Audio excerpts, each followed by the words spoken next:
Hi, I'm Roxanne Richardson, and this is Technique Tuesday. In this video, I'll demonstrate how to knit a swatch for a project that will be knit in the round. This technique is a fake in the round method that is different from the method where long strands of yarn span across the back of the swatch. These two swatches were each done using a different technique of fake in the round swatching. The difference is not really in the fact that this is a stranded color work and this is a solid color. It's the technique that was used to create this. In both cases, the right side of the fabric was always facing me while I was working. So this method, which is the one I've used for about 15 years, has these long strands across the back of the work.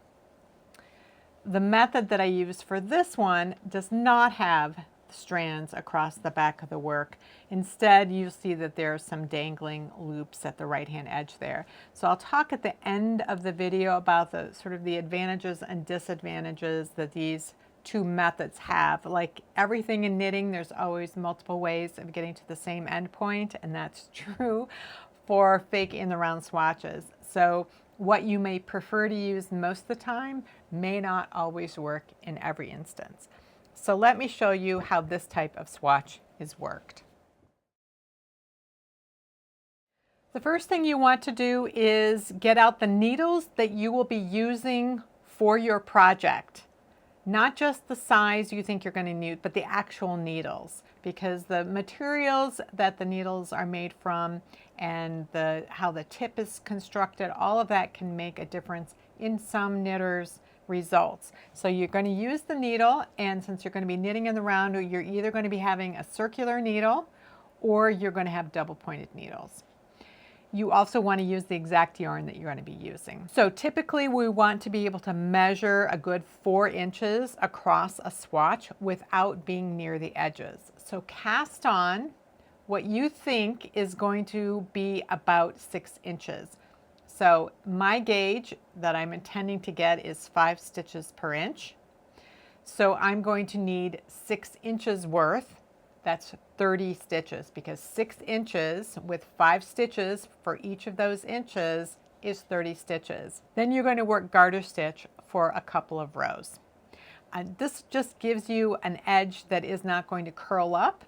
It's going to lie flat, and it will be something that you can hold your fingers down on if you need to when you're measuring your swatch later. So when you have finished working your garter stitch and your yarn is hanging over here, you are going to slide the stitches to the other end of your circular needle or your double pointed needles, whichever you're using.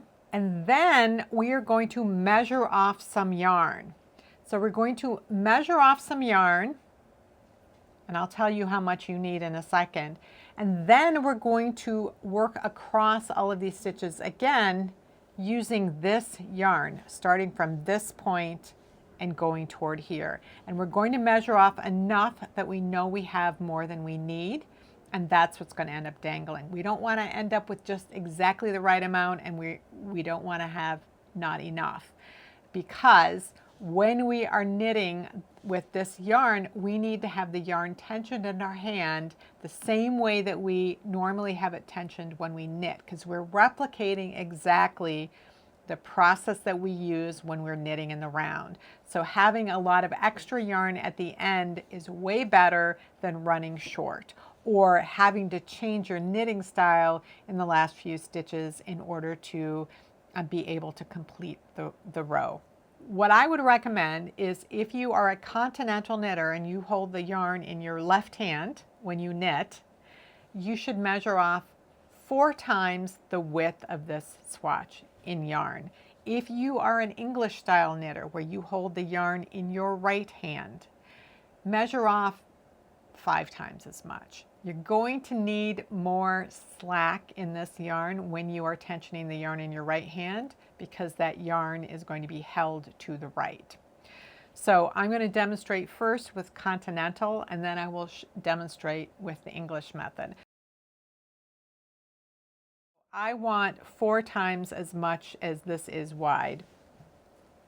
So So that's 2 times, and then that's 4 times. So this is the point where I want to start knitting this yarn right here. This end here is connected to the ball. I'm not knitting with that right now. So while I'm holding this, I'm going to tension the yarn in my left hand like I normally do. And now I'm just going to knit across using this yarn that is in my left hand. So as I'm getting to the end of the row, I still have plenty of yarn, like way more than I need, but I'm able to hold the yarn as necessary all the way across. Now for the last 3 stitches, I'm going to work through the backs of the stitches. And I'm doing this because when you have this strand hanging down here, there's going to be a temptation for this yarn to want to work its way back into these stitches. So when we're measuring our swatch later, we're not going to be measuring all the way up to the edge. We're going to be measuring in here. So we're not ever going to be measuring those stitches. And working them through the back will help to kind of lock them and prevent that excess slack from going into them. So we're going to leave this strand dangling. And now we can slide our stitches back to the other end again. And now we can just knit across as we would for any normal knitting. Okay, so let's look at what we have to do if we are an English knitter. We're tensioning the yarn in our right hand because it's a little bit different because you have to hold the yarn supply to the right of where you're working, which means you need more slack than you do if you are a continental knitter. So let's slide the stitches back to the start of the needle. And this time, instead of measuring off 4 times the width, let's measure off 5 times the width. It's always better to have more than you need. You want to have more than you need. You do not want to have less than you need. So that's 2, 3, 4, 5 right here. So this is the yarn right here that we are going to be using to knit across here. So what we're going to do first is we're going to enter our needle into that first stitch, and then we're just going to create a loop with this yarn, and we're going to hold that in place and pull it through. This is just going to give us a little bit of anchoring so that we can now tension this yarn. So we need to tension our hands around this yarn that's connected to the left edge. So we can do that now. However you normally tension the yarn is what you should do here. So I'm going to tension it like this around my right hand, and I have plenty of yarn here. So now I'm going to knit across using my English style of knitting. And just like we did with continental knitting, we're going to work these last 3 stitches through the back of the stitch to twist them to help prevent slack from entering these. But these stitches are a bit sloppier anyway, just because that slack wants to enter them.